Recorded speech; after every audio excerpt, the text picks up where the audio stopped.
noticiamos aqui no Jornal da Amazônia que na semana passada, Manacapuru decretou situação de emergência na saúde. De acordo com a Fundação de Vigilância em Saúde do Amazonas, o surto de diarreia foi provocado pela falta de tratamento de água captada pelo sistema que abastece a população da cidade. Hoje nós vamos conversar com a coordenadora do Grupo Técnico de Integração da Fundação de Vigilância em Saúde do Amazonas, enfermeira Raquel Tapajós, que vai nos explicar um pouco sobre o que aconteceu exatamente no município. Boa noite, Raquel, seja bem-vinda. Obrigada. Bom, a gente falou aí que a Fundação de Vigilância em Saúde, a gente acompanhou na semana passada, que ela enviou uma equipe ao município para verificar o que teria causado esse surto. E foi constatado que a água distribuída na cidade estava contaminada.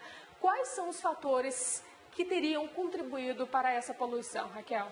Bom, na realidade a gente tem uma questão que já é frequente nessa época do ano, enfim.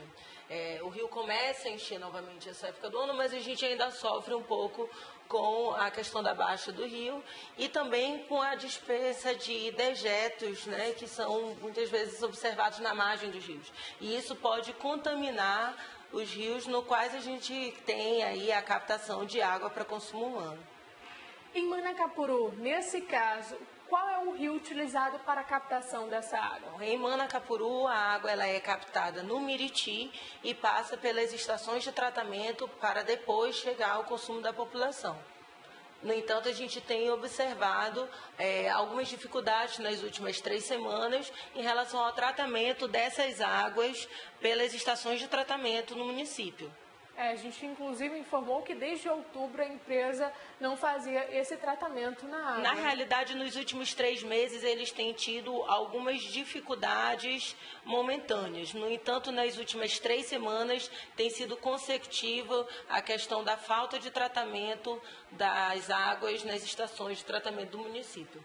E coletando esse material que vocês fizeram análise, inclusive enviaram também para complemento de um relatório, um documento, quais são as substâncias que vocês conseguiram detectar nessa água captada lá no Miriti? Bom, assim que a Fundação de Vigilância e Saúde teve informações da ocorrência do surto, imediatamente a Fundação de Vigilância providenciou a ida de uma equipe com sanitaristas, com epidemiologistas, técnicos da Vigilância Epidemiológica e Vigilância Sanitária do Estado e também técnicos do Laboratório Central.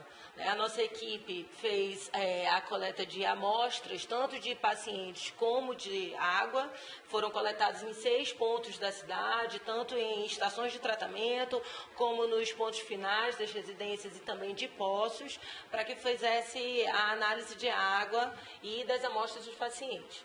A cultura, na verdade, com as amostras desses pacientes ainda estão sendo processadas, mas as amostras das águas nós já temos resultados parciais que indicam a presença de uma bactéria chamada Escherichia coli.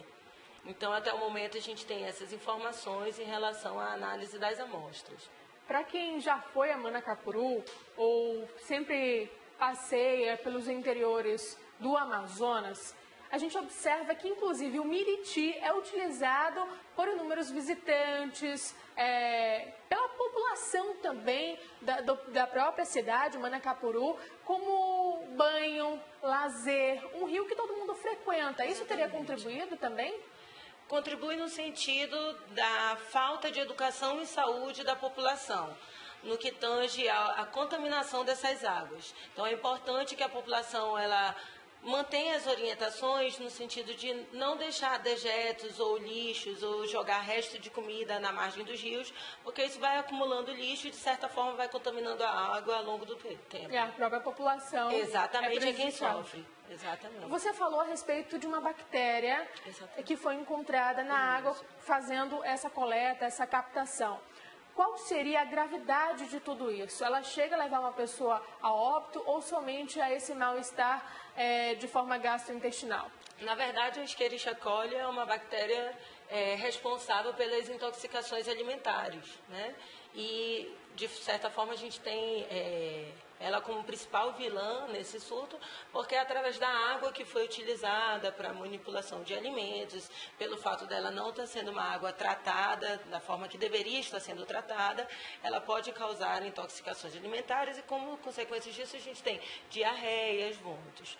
Se for identificado precocemente, se for tratado da maneira adequada nas unidades básicas de saúde, a gente consegue amenizar o risco facilmente. Mas se não for detectado precocemente, isso pode agravar, levando a quadros de desidratação e de infecções mais graves. E, de certa forma, isso tem aumentado a demanda do próprio Hospital de Manacapuru, em virtude também de outras questões que a gente tem vivenciado nesse momento no município. O número que foi divulgado foi exatamente de cerca de mais 800 pessoas que sofreram com esse surto de diarreia. Mas esse número, Raquel, pode ser bem maior. Explica por que exatamente. Bom, até esse momento a gente não consegue passar um número preciso, pois o município ele tem atualizado as informações ao longo dessa semana. A gente trabalha com semanas epidemiológicas, a semana está se encerrando agora e a gente deve estar recebendo as informações completas do município nos próximos dias. Suspeita-se que nós tenhamos aproximadamente 800 casos, mas ainda não dá para afirmar com precisão, porque a gente não tem esses dados confirmados pelo município.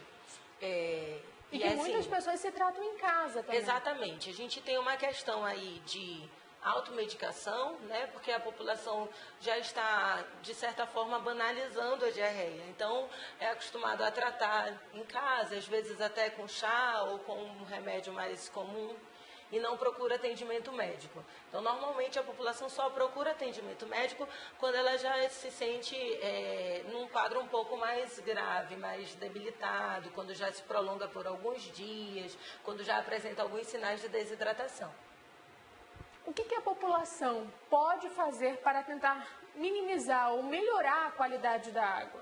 Bom, na verdade, é importante sempre ferver bem a água antes de utilizar para alimentos, na preparação de alimentos, lavar bem as mãos com água e sabão, e também tem o uso do hipoclorito de sódio, que é uma substância que ela vai, de certa forma, fazer o serviço do cloro, para poder deixar a água em ponto tratável para a utilização do consumo humano.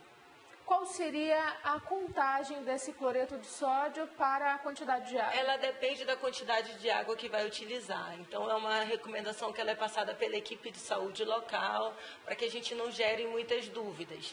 Então, ela é repassada diretamente para a população, a quantidade que é utilizada de acordo com o montante que for ser diluído. Para encerrar nossa entrevista, Raquel, a compra daqueles aparelhos que, de certa forma, filtram a água, seria uma alternativa?